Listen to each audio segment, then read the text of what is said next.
The last time I saw my best friend, he was standing at the edge of the woods, his flashlight flickering like a dying star. Then he was gone. One moment, he was there, his silhouette sharp against the dark wall of trees. The next, the shadows swallowed him whole. His name was Alex. We'd been inseparable since grade school, the kind of friends who didn't need words to communicate, just a glance and a grin. Alex was bold, the kind of guy who chased adventure no matter the risks. Me? I was the cautious one, the anchor that kept us both grounded, or so I thought. That night, though, I couldn't hold him back. The woods had called to him in a way I couldn't understand. We weren't supposed to be there. It was Black Hollow Forest, a stretch of dense, uncharted wilderness with a reputation as dark as its name. Locals whispered about disappearances, strange lights, and a curse dating back centuries. People who went in sometimes didn't come out. Or if they did, they came back, different. We should have left the rumors alone, but Alex was fascinated. He'd read about a series of strange symbols found carved into the trees, symbols that no one could trace to any known language. He was convinced there was a story hidden in that forest, one we had to uncover. So, when he showed up at my door that Friday night with a flashlight in one hand and a smirk on his face, I knew resistance was futile. "Come on," he said. "One night. We'll be in and out before anyone even knows we were there." I didn't want to go. But Alex was my best friend. And when your best friend asks you to go on an adventure, you say yes, even if every instinct is screaming at you to stay away. The woods were darker than I expected, like stepping into a place the moonlight couldn't touch. The air was heavy, thick with the scent of damp earth and decaying leaves. The deeper we went, the quieter it got, no birds, no insects, just the crunch of our boots and the occasional snap of a twig. It felt wrong. But Alex was undeterred, his flashlight cutting through the dark like a knife. He had that gleam in his eye, the one that said he was onto something. And he was. He just didn't know it would be the last thing he'd ever find. The first thing you notice when you step into Black Hollow Forest is the quiet. Not the peaceful kind, the kind that feels wrong. Like the forest is holding its breath, waiting for something to happen. The trees stretched up so high, their branches twisted together like skeletal fingers, blocking out what little light the moon offered. Our flashlights barely pierced the darkness, the beams swallowed by shadows that seemed alive. For a while, we walked in silence. Alex was ahead of me, his steps confident, like he knew exactly where he was going. But I couldn't shake the feeling that we were being watched. Then I heard it. A voice. Low, indistinct, like someone was calling from deep within the woods. "Did you hear that?" I asked, stopping in my tracks. Alex didn't even turn around. "Hear what?" It was faint, but I swear it sounded like someone, or something, moving just beyond the tree line. My flashlight swept over the dense undergrowth, but there was nothing there. "Probably just an animal," Alex said, brushing it off. But I saw the way he gripped his flashlight tighter. The deeper we went, the stranger it got. The air grew colder, almost damp, and a light fog started curling around our feet. Then we saw the first symbol. It was carved into the trunk of a massive oak tree, a shape I couldn't describe. Not a letter, not a picture. Just, wrong. The edges were sharp, almost glowing in the beam of Alex's flashlight.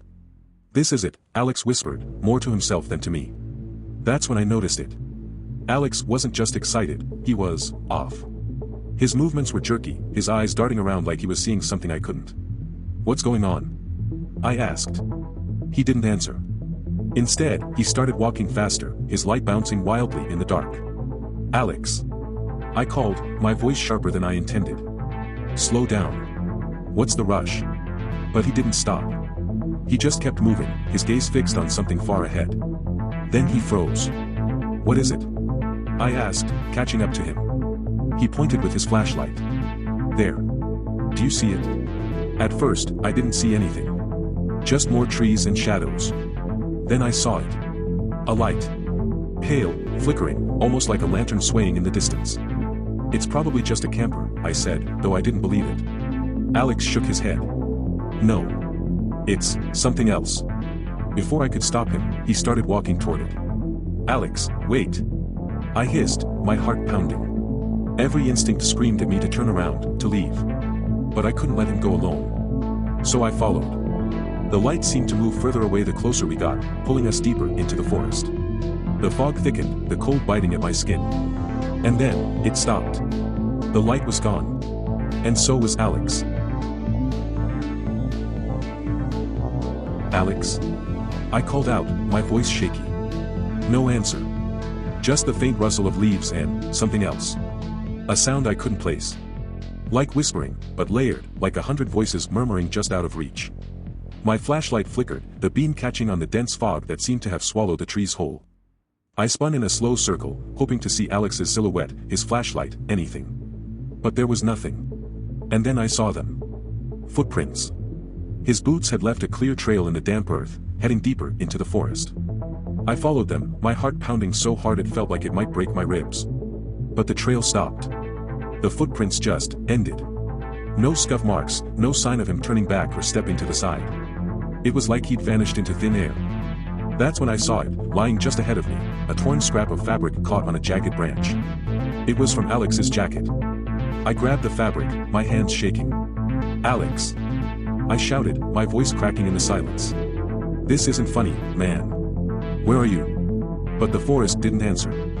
Then I heard it again. That voice. Only now, it was clearer, closer.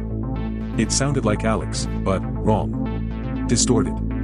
Like someone mimicking him. "Help me," it said. "Please." I froze, my flashlight trembling in my hand. The voice was coming from somewhere to my left, deeper into the trees. "Alex?" I called hesitantly, stepping toward the sound.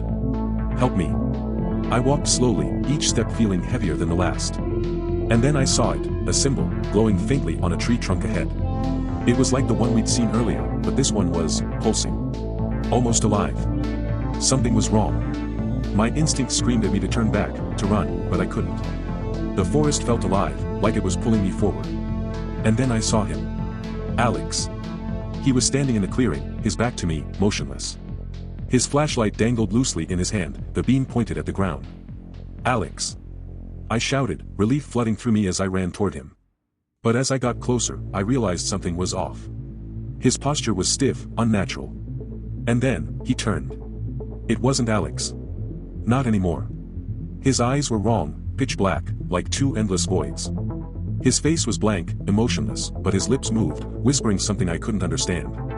I stumbled backward, tripping over a root as the whispers grew louder, filling my head. I clamped my hands over my ears, but it didn't help. The sound was inside me. And then I saw it. A shadow. Not Alex, not human, but something bigger, darker, and impossibly tall. It loomed behind him, its form shifting and writhing like smoke. And as it moved, I felt its eyes, or whatever it had, on me. My legs finally listened. I turned and ran. I ran like my life depended on it, because it did. The forest seemed to twist around me, the trees closing in, the fog thicker than ever. I didn't know where I was going, only that I had to get away. Somehow, I broke through the tree line, stumbling onto the dirt road where we'd parked. I collapsed, gasping for air, my flashlight barely clinging to life. When I looked back, the forest was still. Silent.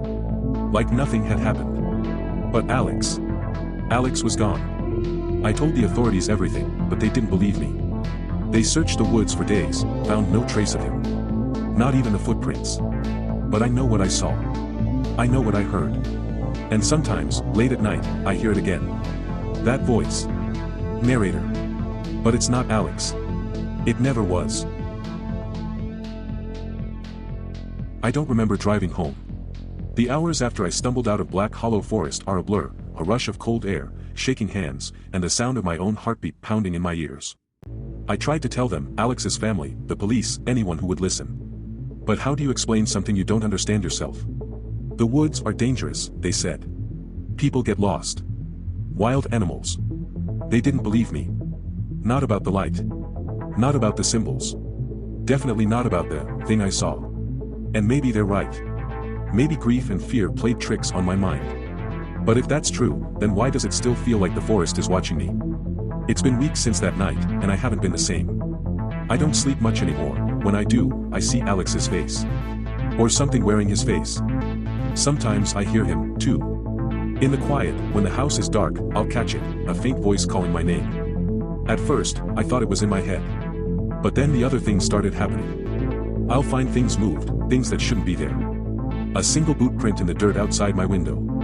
A flashlight that wasn't mine, lying on the front porch one morning. And then I found the symbol. It was scratched into the wood of my desk. At first, I thought it was random, just a mark. But it wasn't. It was the same one Alex and I saw in the woods. The same one that pulsed like it was alive. I tried to ignore it, tried to convince myself it didn't mean anything. But last night, I got a voicemail. It was from Alex's phone. The phone that disappeared with him. "Don't come back," it said. 3 words. A warning.